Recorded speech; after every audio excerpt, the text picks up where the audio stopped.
What do you mean by they are not your target audience? Girl, I don't need broke people in my shop.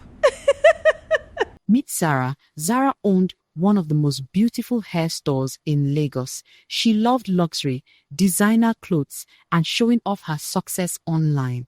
But there was one thing everybody knew about Zara. Her prices were outrageous.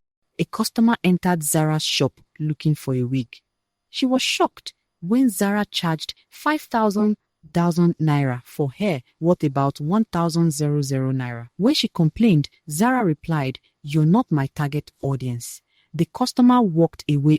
Instead, for her online fans to advise her, they keep feeding her ego. Not far from Zara's shop was her best friend, Mimi.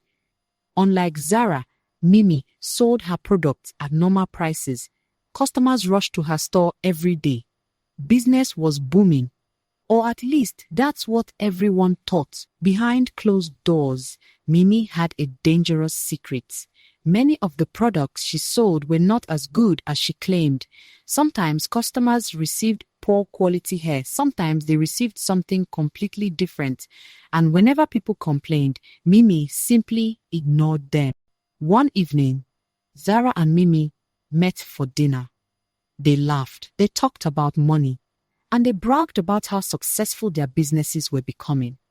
Neither of them realized that trouble was already waiting around the corner. The next day, Zara received a call she never expected. It was her landlord. Her shop rent was overdue.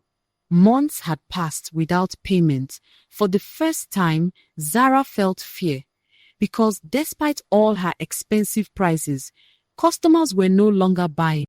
As Zara looked around her store, she noticed something terrifying. The shelves were still full.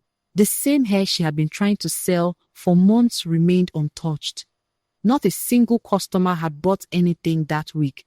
And just as panic began to set in, her phone rang again. This time, the caller ID showed unknown numbers. Zara answered. Then her face suddenly changed. Who was calling? And what bad news were they about to deliver?